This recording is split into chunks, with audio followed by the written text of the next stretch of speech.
সেই ধারাবাহিকতায় সোহেল তাজ সেই রয়ের হয়ে কাজ করেন। এরা প্রত্যেকভাবে রক্তের মধ্যে ভারতীয়দের সাথে এদের সম্পর্ক আছে। এদের এদের পরিবারের ডিএনএ টেস্ট করলে ওদের কিছু বাবা টাবা এদেরকে ভারতে খুঁজে পাওয়া যাইতে পারে। কারণ যুদ্ধের সময় যারা ওই পারে গিয়ে এই করে আসছে, তাদের অনেকেরই দাদাদের সাথে প্রেম টেম হয়েছে, ওইখানে খেলাধুলা করে তারপরে বাচ্চা নিয়ে এসে তারাই বাংলাদেশে এসে এই যে ছাত্রলীগ যুবলীগ দেখেন, এগুলি বেশিরভাগ ওইখান থেকে পয়দা হওয়া।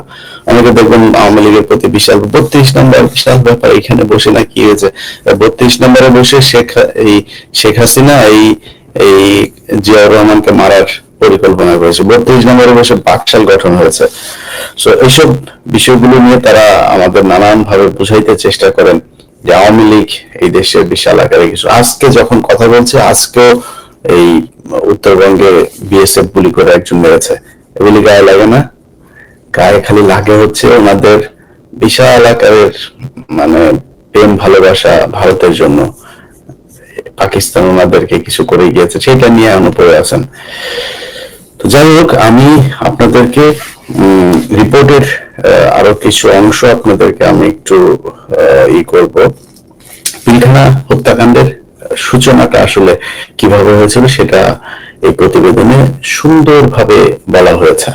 আচ্ছা, আমি বেশ কিছুদিন ধরে আপনারা দেখেছেন যে সেনাবাহিনীর কিছু অফিসারের বিরুদ্ধে ব্যাপক সরব এবং কথাবার্তা বলে। আমি কিন্তু মানে আপনাদেরকে হয়তো সরাসরি বলি নাই যে এখানে কি কি হচ্ছে, বাট তার অনেক তথ্য আমার কাছে আসছিল, যেই প্রেক্ষিতে আমি এই কথাগুলো বলছিলাম।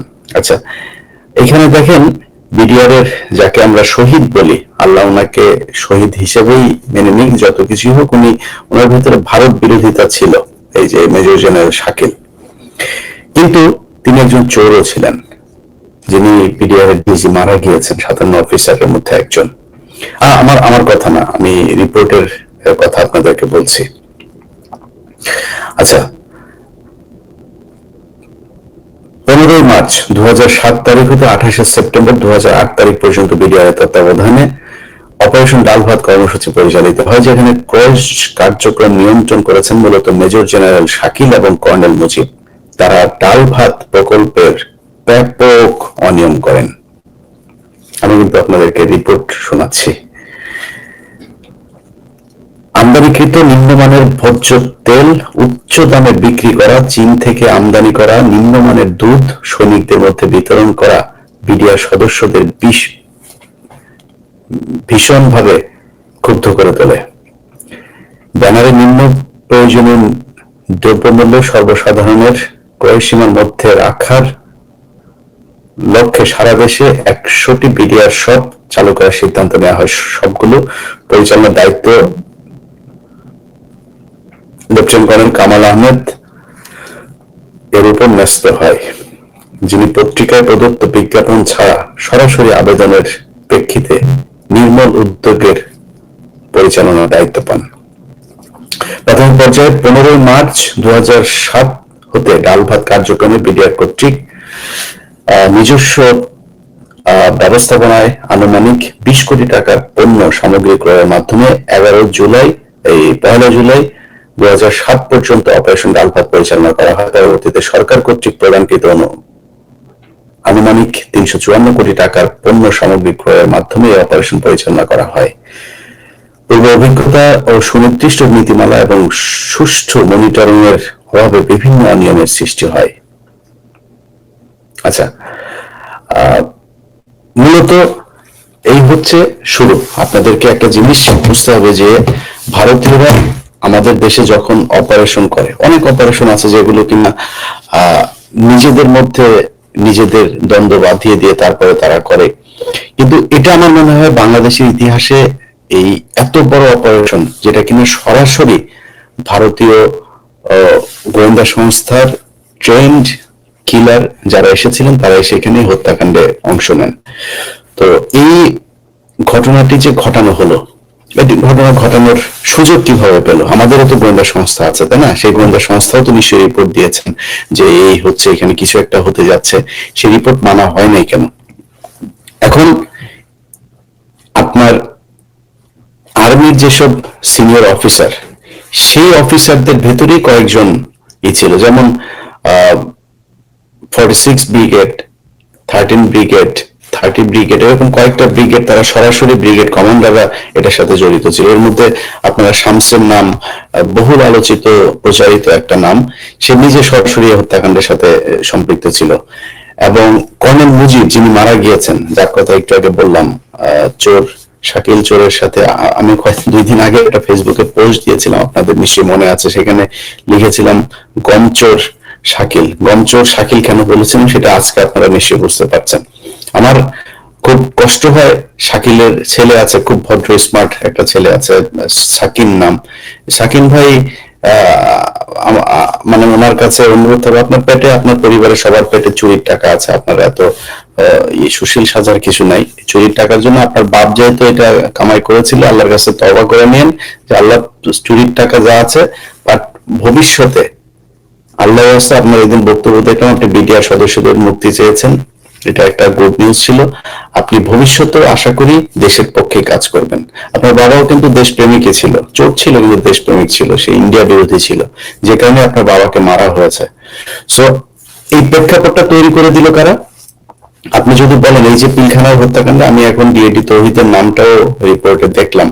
এখন ডিএটি তৌহিদের বিষয়টা আমি কিন্তু এর আগে বলেছিলাম যে তারা, বিডিআর এর যারা আছে তারা নিরীহ নিষ্পাপ। এর মধ্যে কয়েকজন আছে, যেমন সিপাহী মঈন, তারপরে আরো কয়েকজন সিপাহী এর সাথে সম্পৃক্ত ছিল, যারা জানতো যে এখানে একটা গোলাগুলির ঘটনা পর্যন্ত যাবে, কিন্তু তারাও কিন্তু সবকিছু একদম পুরোপুরি জানতো না। আবার কিলিংয়ের সাথে কিছু ছিল, যেমন তোরাব আলীর ছেলে লেদার লিটন, তোরাব আলী, এইগুলো এরা কিন্তু ছিল। তোরাব আলী বাইরে থেকে এসে সেখানে অংশ নিয়েছিল, কিন্তু তাদের সবাইকে সেফ এক্সিট দিয়েছে সরকার। আচ্ছা, এখন এই যে বিডিআর এর যাদের নাম এসছে, এখানে অনেকের নাম আসবে, কিন্তু বিডিআর এর আমরা তো এতদিন ধরে বিডিআর এর সবাইকে মুক্তি চাচ্ছি, কিন্তু বিডিআর এর অনেকের নাম আসবে। কিন্তু আপনাদেরকে এইটা মাথায় রাখতে হবে যে বিডিআর এর সদস্যরা যারা এই আগের পূর্বের যে বৈঠকগুলো, আপনারা এই রিপোর্টে পরবর্তীতে জানবেন যে আগের যে বৈঠকগুলো হতো পিলখানার আপনার মসজিদে, এই বৈঠকগুলোতে তাপস থাকতো। এই বৈঠকে কিছু বৈঠকে সোহেল তাজ নিজেও ছিলেন, তারপরে আরো যারা যারা বাইরে থেকে গিয়ে তারপর বিডিআর সদস্যদের সাথে বৈঠক করতেন। তাদের ক্ষোভ কিন্তু আজকে থেকে না, তাদের অনেক ক্ষোভ আছে। তাদের 1 মাসের ছুটি দেওয়া হয় প্রতি বছরে, তাদের স্ত্রীদের বাসায় থাকে, তাদের সন্তানরা বাসায় থাকে, তার বাবা মার সাথে তারা 2 মাসের ছুটি চেয়েছেন, এটা খুবই যৌক্তিক একটা বিষয়। তারপরে তারা তাদের এই সেনাবাহিনীর যেসব চোরেরা, যে চোরেরা তাদেরকে শাসন করে, সেই চোরেদেরকে তারা চায় নাই। ভাই একটা জিনিস খুব পরিষ্কার, আপনি সেনাবাহিনী বলবেন যে হ্যাঁ সেনাবাহিনী কেন সরে যাবে, সেনাবাহিনী সরে গেলে তারা তারা কি হবে, তারা চুরি করবে, তো আপনি তো চুরি করেন। এই রিপোর্ট এসছে যে মেজর জেনারেল শাকিলের স্ত্রী 600 কোটি টাকা পাচার করছিলেন, সেই পাচারের টাকা ধরা হয়, ধরার পরে সেটার কোনো তদন্ত করা হয় না। মেজর শাকিল এবং এই সেনাপ্রধান মইনু আহমেদ, তাদের মধ্যে এই টাকার ভাগাভাগি নিয়ে কক্সবাজারে এক হোটেলের মধ্যে ব্যাপক বাকবিতণ্ডা হয়।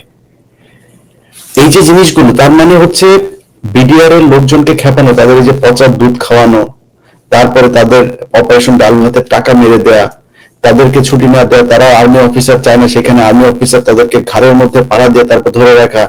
এই মেজর জেনারেল শাকিলের স্ত্রী, যাকে আপনারা অনেকেই বলেন যে ধর্ষিত হয়েছে, ওনাদের ধর্ষণ করার কিছু নাই, উনি এমনিতেই দিতেন। কর্নেল মুজিবের স্ত্রীরও অনেক ঘটনা, গ্রামে এগুলো নিয়ে এই আলোচনায় যাইতে চাই না। সো এত বেশি আবেগ দেখানোর দরকার নাই। ওনারা যে কি কি কত মানে বড় মাপের ক্ষতি বাংলাদেশের জন্য করে দিয়ে গিয়েছেন, এদের বিচার হওয়া উচিত। রিপোর্টে যেহেতু এসেছে, এগুলো আমি চাই না কোনো কিছু গোপন থাকুক, বাংলাদেশের মানুষের এগুলো জানতে হবে, জানাইতে হবে। এটা গোপন রাখার জন্য কেউ কোনো কিছু করবে, আমরা পুরো রিপোর্ট কিন্তু পাবলিক করে দেব। অতএব আমি যেটা বলতে চাই সেটা হচ্ছে যে এই হত্যাকাণ্ডের সাথে সেনাবাহিনী পরিকল্পনা করেছে, এবং পিলখানা হত্যাকাণ্ডের দিন আপনারা দেখেছেন যে বিডিআর এর অনেক অফিসার তারা গোলাগুলি করেছে। হ্যাঁ, তারা হয়তো সেখানে লুটপাটও করেছে, তারা সেখানে একটা পর্যায়ে গিয়ে গোলাগুলিও করেছে, তারা এক পর্যায়ে গিয়ে হইতে পারে কেউ কেউ ধর্ষণের সাথে জড়িত হয়ে গিয়েছিল। কিন্তু প্রেক্ষাপটটা তৈরি করলো কারা? বিডিআর এর সদস্যদেরকে এই যে খেপিয়ে তুললো, আপনি তো সেদিন আপনারা তাদের বক্তব্যগুলো শুনেছেন, বিভিন্ন গণমাধ্যমে তারা বক্তব্য দিয়েছে। এই বক্তব্যগুলো তো মিথ্যা না, খুবই ন্যাচারাল, একদম অর্গানিক বক্তব্য তারা দিয়েছে। তার মানে তাদের ক্ষোভ ছিল। তাদের ক্ষোভ থাকার পরেও সেই ক্ষোভগুলো সেনাবাহিনী তো বালছেরা একদম সবসময় ভাবের সহিত থাকেন ওনারা। ওনাদের ভাবের ঠেলায় চোরের বাচ্চারা সারা দেশে চুরি করে, যেখানে বসাবে সেনাবাহিনী, যেখানে বসায় বিডিআর এ বসাইছেন চুরি করে, যেখানে যেখানে বসান। এগুলো যদি নাম ধরে বলি, আপনি বিডিআর এর বাংলাদেশের সব, ঢাকা মেডিকেলের কথা ধরেন, ঠিক হয়েছে আজ পর্যন্ত ঢাকা মেডিকেল সবচাইতে মানে অনিয়ম বিশৃঙ্খলা ঢাকা মেডিকেলে। ঢাকা মেডিকেলের পরিচালককে ওনাদের ব্রিগেডিয়ার একজনকে নিয়ে বসায় রাখেন। তো আপনারা কি বালটা ফেলান? কিছুই করতে পারেন। তো আপনারা বাল যাওয়ার দরকার কি এখানে? এইভাবে ওনারা সব জায়গায় গিয়ে বসে থাকবো, ওনাদের একজনকে বসাইতে হবে। ওষুধ প্রশাসন অধিদপ্তর তোর কাজটা কি? ওখানে বসাইতে হবে। সিটি কর্পোরেশনের তোর কাজ কি? চোরের বাচ্চা, তুই যা ওই কনস্ট্রাকশন করার দরকার কি? তুই তুই এগুলির মধ্যে থাকিস, থাকে চুরি আরো ভালো করে তারা শেখে। প্রাতিষ্ঠানিক ভাবে আর্মি চুরির সাথে জড়িত হয়ে গিয়েছে। তাদের এগুলি বলার পরে তারা শোনে নাই না। তারা সেনাবাহিনী, বালবাহিনী, তিনি এখন আর বিডিআর কে তারা মানে কবজা করে রাখতেই হবে। তারা রাখেন, কোনো সমস্যা নাই। সেনাবাহিনীর প্রতি আমাদের শ্রদ্ধা আছে, ভালোবাসা আছে, এখন সমস্যা নেই। আপনি চুরি করেন কেন যায়? এগুলো তারা করেছে, পিলখানাতেও করেছে। আচ্ছা, এখন পিলখানার এই যে সৈনিকদের কথা যেটা বলছি, তাদের যাদের নিয়ে বৈঠক হয়েছিল, যারা জানতো যে পিলখানা একটা ঘটনা ঘটবে, কি ঘটনা ঘটবে সেটা তাদেরকে বলা হয়েছে। আমার কাছে অনেকগুলো রেকর্ড আছে, যে রেকর্ডে জিজ্ঞাসাবাদে যাদেরকে হত্যা করা হয়েছে, যে বিডিআর সদস্যদেরকে, আমার এই 5 আগস্টের পর আমার যে পিলখানা নিয়ে যে অনুসন্ধান আমি দেখেছিলাম, সেখানে আপনারা নিশ্চয়ই দেখেছেন। সেই সৈনিকরা বলেছিলেন যে স্যার, আমরা জানতাম এখানে একটা ঘটনা ঘটবে, কিন্তু কি ঘটনা ঘটবে? ঘটনা হচ্ছে, আমাদেরকে বলা হয়েছিল যে বিডিআর এর ডিজি কে জিম্মি করা হবে। শেখ ফজলুল তাপসের বাসায় বসে একটা মিটিং হয়। সেই মিটিং এ প্রধানমন্ত্রী, তখন তিনি প্রধানমন্ত্রী হন নাই, 2008 সালের ডিসেম্বর মাসে একটা বৈঠক হয়। সেই বৈঠক, সরি, নভেম্বর মাসে একটা বৈঠক হয়। সেই বৈঠকে ফজলুল তাপসের বাসায় বসে শেখ হাসিনা সরাসরি ফজলুল তাপসের ফোনে লাউড স্পিকারে সেখানে উপস্থিত সৈনিকদের সাথে কথা বলেন, এবং কথা বলে তাদেরকে বলেন যে তোমরা আমার জন্য, তোমাদের পিলখানায় যেই যেই যেই জায়গায় তোমাদের ডিউটি থাকবে, আমার জন্য নির্বাচনে আমার জন্য কাজ করবা। তোমাদেরকে আমি ক্ষমতায় আসার সাথে সাথে আমি তোমাদের এই সব দাবিগুলো পূরণ করে দেব। এটা বলা হয়েছিল সেখানে সেই বিডিআর এর সদস্যদের সাথে। তাদেরকে বলা হয়নি যে এখানে এইভাবে নির্মম ভাবে মানুষকে খুন করা হবে। তাদেরকে বলা হয়নি পরবর্তীতে পিলখানার দরবার হলে ঢুকে কিছু ভারতীয় লোকজন এসে তারপর গুলি করা হবে। তারা এইটুকু জানতো। তাই এটা তো ন্যায্য দাবি। হ্যাঁ, এখন এটারে যদি আপনি মিউটিনি বলেন, এটারে যদি আপনি দলীয় শৃঙ্খলা করা বলেন, সেটা সর্বোচ্চ শাস্তি হতে পারে 7 বছর হবে। সর্বোচ্চ শাস্তি কারোর 1 বছর হবে, 2 বছর হবে, 3 বছর হবে। আজকে কত বছর তারা জেল খাচ্ছে, তাদের শেষ। তারা যদি সর্বোচ্চ শাস্তি করে থাকে, তারপরে তাদের শাস্তি শেষ। তাদেরকে এখন পর্যন্ত জেলখানায় ঢুকিয়ে রেখেছেন। আর আপনারা চোরের বাচ্চা চোরেরা, আপনারা আপনাদের লোকজনের বাঁচানোর জন্য তৎপর হয়ে গিয়েছেন। কারোর কোনো দোষ নাই। আওয়ামী লীগের যারা ছিল, তারা এতদিন ধরে এমপি হয়ে গেল, মন্ত্রী হয়ে গেল, সিটি কর্পোরেশনের মেয়র হয়ে গেল, কোনো সমস্যা নাই। ইন্ডিয়ান বাপেদের সাথে ওর বাপেরা এখনো পর্যন্ত এসে ক্যান্টনমেন্টে এসে তারপর বৈঠক করেন, কোনো সমস্যা হয় না। এই আর্মির যারা এই তদন্ত শেষ দিকে এসে তারপরে এটা করলো, ধামাচাপা দেওয়ার কাজ করলো, তাদেরও কোনো সমস্যা নাই। সব দোষ বিডিআর এর।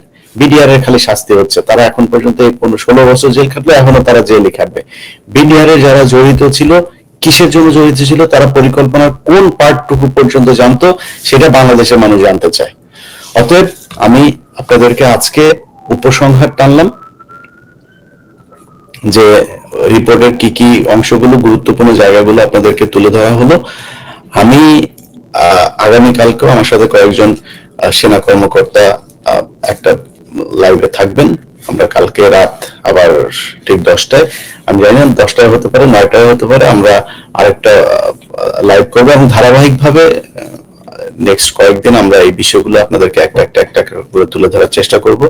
সরকারের কাছে অনুরোধ থাকবে, আমি ব্যক্তিগতভাবে আপনাদেরকে পরিষ্কার করি বিষয়টা, যে আমি কেন এতদিন ধরে এই পিলখানা হত্যাকাণ্ড নিয়ে এত আমার আগ্রহ কেন ছিল, এত তৎপরতা কেন দেখিয়েছি।